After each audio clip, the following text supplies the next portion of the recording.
Hi, I'm Jaimee. I'm here on this channel to read the Harry Potter books to my friend Ariana and to you two. Basically, I'll read a chapter of whatever book we're on, and then within the next few days, either she'll read a chapter or she'll make a response video. Basically, one of us will end up doing some reading.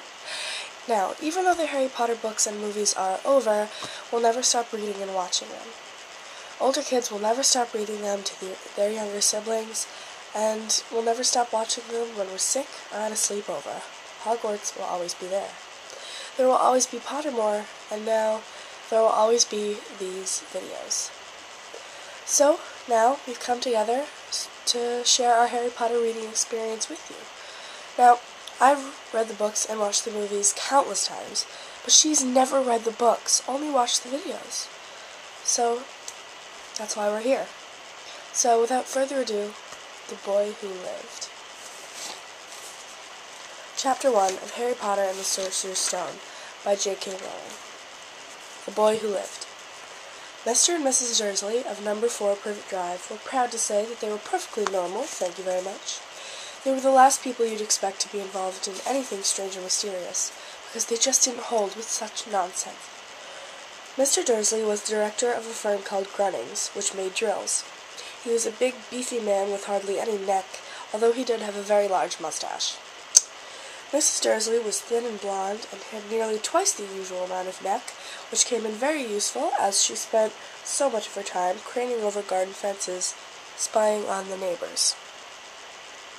The Dursleys had a small son called Dudley, and in their opinion there was no finer boy anywhere. The Dursleys had everything they wanted, but they also had a secret, and their greatest fear was that somebody would discover it. They didn't think that they could bear it if anyone found out about the Potters. Mrs. Potter was Mrs. Dursley's sister, but they hadn't met for several years. In fact, Mrs. Dursley pretended she didn't have a sister, because her sister and her good-for-nothing husband were as un-Dursleyish as it was possible to be. The Dursleys shuddered to think what the neighbors would say if the Potters arrived in the street. The Dursleys knew that the Potters had a small son too, but they had never even seen him. This boy was another good reason for keeping the Potters away. They didn't want Dudley mixing with a child like that. When Mr. and Mrs. Dursley woke up on the dull gray Tuesday our story starts, there was nothing about the cloudy sky outside to suggest that strange and mysterious things would soon be happening all over the country. Mr. Dursley hummed as he picked out his most boring tie for work, and Mrs. Dursley gossiped away happily as she wrestled a screaming Dudley into his high chair. None of them noticed a large, tawny owl flutter past the window. At 8:30, Mr. Dursley picked up his briefcase, pecked Mrs. Dursley on the cheek, and tried to kiss Dudley goodbye, but missed, because Dudley was now having a tantrum and throwing his cereal at the walls. "Little tyke," chortled Mr. Dursley as he left the house. He got into his car and backed out of No. 4's drive. It was on the corner of the street that he noticed the first sign of something peculiar, a cat reading a map. For a second, Mr. Dursley didn't realize what he had seen. Then he jerked his head around to look again. There was a tabby cat standing on the corner of Privet Drive, but there wasn't a map in sight. What could he have been thinking of? It must have been a trick of the light. Mr. Dursley blinked and stared at the cat. It stared back. As Mr. Dursley drove around the corner and up the road, he watched the cat in his mirror. It was now reading the sign that said Privet Drive. No, looking at the sign. Cats couldn't read maps or signs. Mr. Dursley gave himself a little shake and put the cat out of his mind. As he drove toward town, he thought of nothing except a large order of drills he was hoping to get that day. But on the edge of town, drills were driven out of his mind by something else. As he sat in his usual morning traffic jam, he couldn't help noticing that there seemed to be a lot of strangely dressed people about. People in cloaks.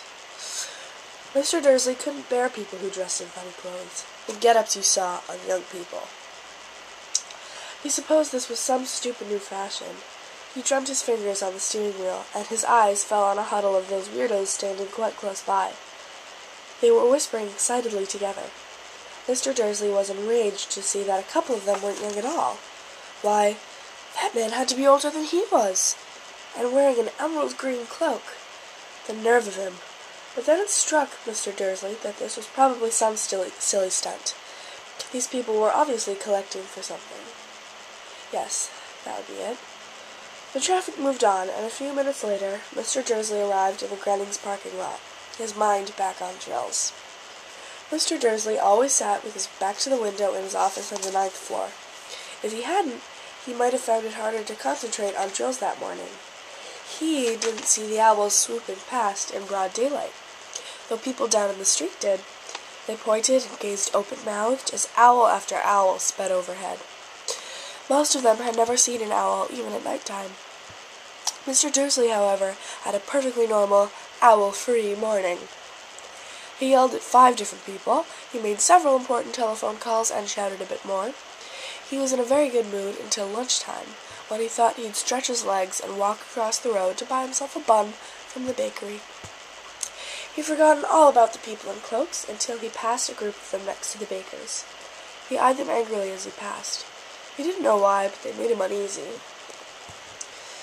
This bunch were whispering excitedly too, and he couldn't see a single collecting tin. It was on his way back past them, clutching a large doughnut in a bag, that he caught a few words of what they were saying. "The Potters, that's right, that's what I heard. Yes, their son Harry." Mr. Dursley stopped dead. Fear flooded him.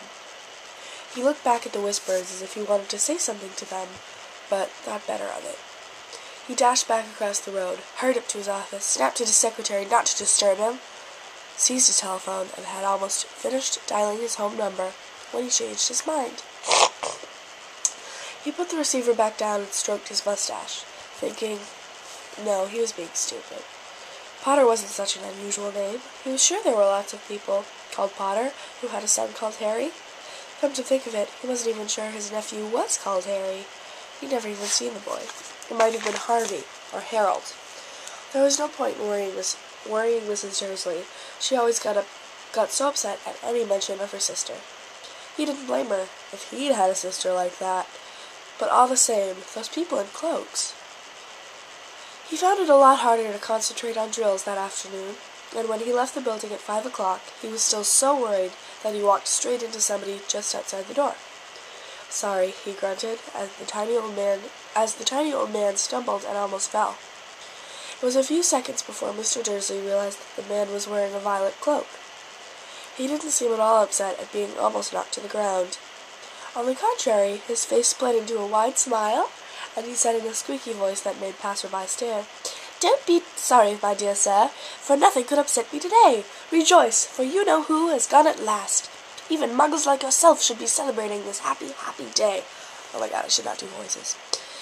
And the old man hugged Mr. Dursley around the middle and walked off. Mr. Dursley stood rooted to the spot. He had been hugged by a complete stranger. He also thought he had been called a muggle. Whatever that was. He was rattled. He hurried to his car and set off for home, hoping he was imagining things, which he had never hoped before, because he didn't approve of imagination.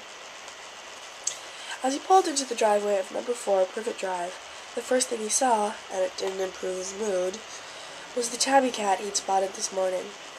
It was now sitting on his garden wall. He was sure it was the same one. It had the same markings around its eyes.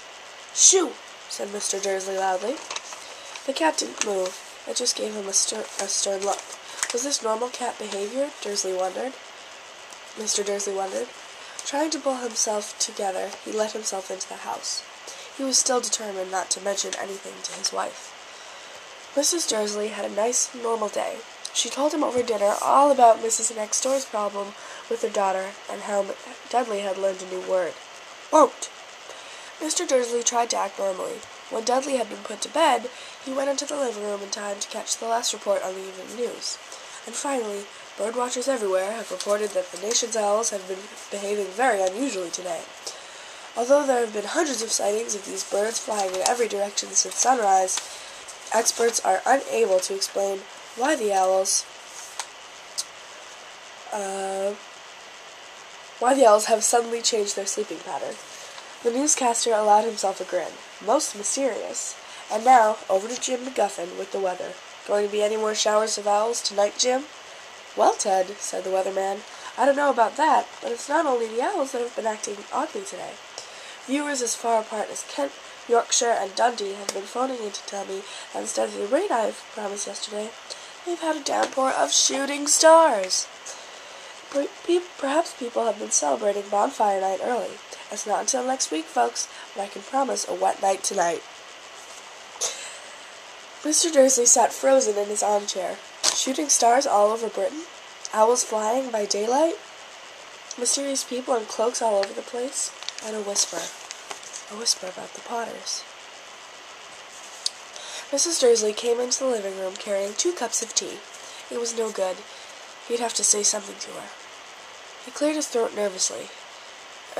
Petunia, dear, you haven't heard from your sister lately, have you?" As he had expected, Mrs. Dursley looked shocked and angry. After all, they normally pretended she didn't have a sister. "No," she said sharply. "Why?" "Funny stuff on the news," Mr. Dursley mumbled. "Owls, shooting stars, and there were a lot of funny-looking people in town today." "So?" snapped Mrs. Dursley. "Well, I just thought, maybe, it was something to do with, her crowd." Mrs. Dursley sipped her tea through pursed lips. Mr. Dursley wondered whether he dared tell her he'd heard the name Potter. He decided he didn't dare. Instead, he said, as casually as he could, "Their son. He'd be about Dudley's age now, wouldn't he? What's his name again? Howard, isn't it?" "I suppose so."